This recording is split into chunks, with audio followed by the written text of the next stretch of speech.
This is a problem, J Prince, and I'm gonna tell you like this: if you're 60 years old and you trying to be a street you failed. You failed. You failed. You failed. I'm telling you that. Picture this. A late-night phone call that could have changed everything, spilling out on a podcast years after the bullets flew. Mase just cracked open a secret convo between J Prince and Takeoff, mere hours before the Migos star lost his life in that Houston chaos. And now, Prince is firing back, veins popping, dragging everyone from Offset to the grave. But here's the kicker. Was that call a warning? Or something darker? Stick around, because what Mase dropped next, it'll flip everything you thought you knew. Things exploded on that episode of It Is What It Is, Cameron and Mase's show, when Mase couldn't hold back anymore. He's sitting there, voice steady but eyes flashing, and he unloads. J Prince had Takeoff on the line that fateful night in 2022, grilling him like a suspect. Loyalty issues. Prince allegedly pressed, tone sharp enough to cut glass. Mase didn't just hint, he painted the picture clear, saying Prince was acting like some outdated street boss, clinging to power that should have faded decades ago. And get this, it all ignited from a fresh wound. Prince had thrown shade at boxer Shakur Stevenson earlier this year, pulling Mase and Cam into the mix with threats that screamed old-school intimidation. Mase fired back on air, repeating it like a mantra. If you're 60 and still trying to be street, you failed. He said it once, paused, then hit it again for emphasis. Cam chuckled, but you could feel the tension through the screen. Comments exploding with fire emojis and shocked faces. Prince's name trending within hours, hip-hop forums lighting up like Christmas. Why drop this now? Because that call wasn't random chatter.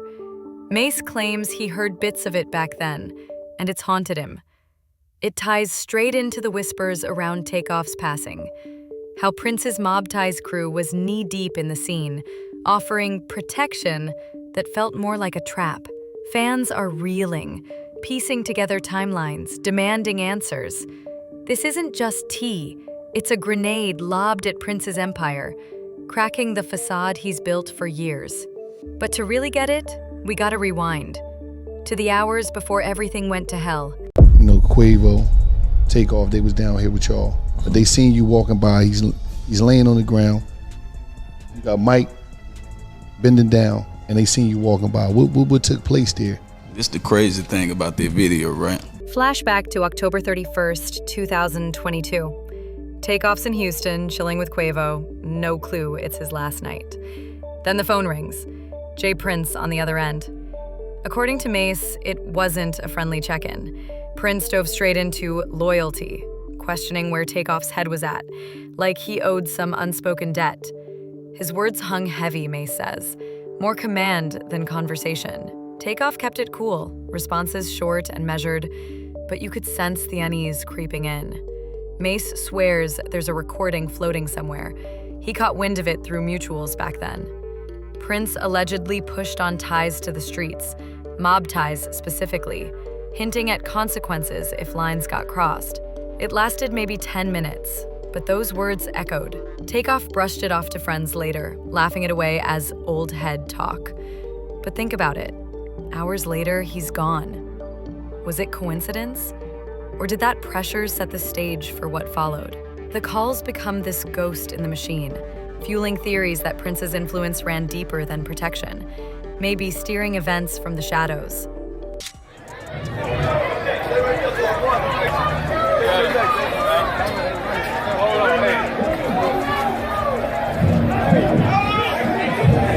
This revelation hits hard because it humanizes Takeoff in his final moments. Young, talented, caught in webs he didn't weave. And for Prince, it paints him as the enforcer, not the elder statesman. Hip-hop heads are divided. Some defend Prince's legacy, others see red flags everywhere. But to understand the full weight, let's jump to the scene where it all unraveled. That bowling alley nightmare. Fast forward just a bit. 810 Billiards and Bowling in Houston, early November 1st, 2022. A private party turns deadly over a dice game gone wrong.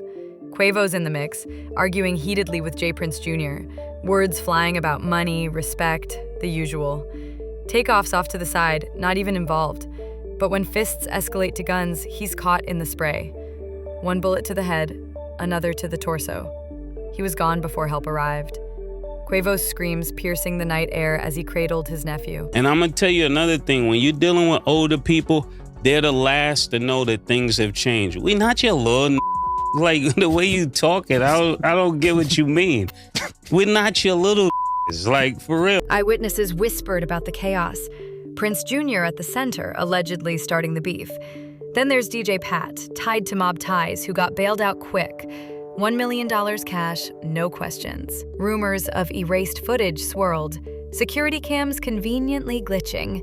Houston PD called it a tragic accident. No charges sticking to the princes. But Mase's confession reignites it all. Was that call a prelude? Did loyalty mean checking in with Prince's crew or else? This exposes the ugly underbelly of Houston's check-in culture. Visiting artists protected by mob ties. But at what cost? Takeoff's family still seeks justice. No arrests in sight. Fans point fingers. Petitions circulate, but silence from the top. It's not just a shooting. It's a symbol of how power plays can turn fatal. And Mase? He didn't pull this out of thin air. His beef with Prince has roots. This fire didn't spark overnight. Rewind to early 2025. Boxer Shakur Stevenson signs with Prince's management, but Mase and Cam roasted on their pod, calling it a bad move. Prince claps back on IG, voice low and menacing. I'll fade all shots. He tags them as little demanding respect for his age and status. Mase wasn't having it. Shot back, refusing to bow, saying the era of fearing old heads is over. That exchange planted the seed. Prince's threats felt like echoes of the streets he claims to rule, but Mase turned it into ammo. Cam stayed neutral-ish, laughing it off, but the pod's audience ate it up, views spiking, debates raging. It showed Prince's pattern: flex power publicly, silence critics. But Mase, with his pastor past and rap history, flipped the script, using words as weapons. Why matters? It proves this Takeoff drop wasn't random. It's payback, exposing cracks in Prince's armor. And Prince? He didn't let it slide. He erupted. Prince hit the gram hard, posts dripping with venom. He shaded Offset first. You wasn't around when Takeoff needed you. Twisting the knife on their past Migos rift. Offset fired back quick, tweets blazing, "Don't use my brother's name for clout." Cardi B jumped in, defending her man with fire. "Keep his name out your mouth." But Prince doubled down, turning to Mase. "Spreading lies? You'll see consequences." His words sparked backlash. Drake staying silent despite past ties. Jay-Z nowhere in sight. Fans called it desperate, an old lion roaring at shadows. Prince's empire, built on respect and fear, shows fractures, artists distancing, whispers of irrelevance. This meltdown isn't just ego, it's survival. Mase's confession forced his hand, turning private beef public. And now, with the streets watching, the old guard's grip slips. That haunting call? It wasn't idle talk, it rippled into the shots, the silence, and now this viral storm tearing through hip-hop. Mase's bold drop reframes it all. Street kings like Prince, crowned on loyalty oaths and shadows, are crumbling under the weight of unburied truths. Power's shifting, not to threats in the dark, but to voices demanding light. Takeoff's story lingers as a caution. Empires built on control invite their own fall. If Mase really has that tape, will it shatter the case? Or drag more skeletons into view? The real question hangs. In a world where words can kill, who's next to speak up?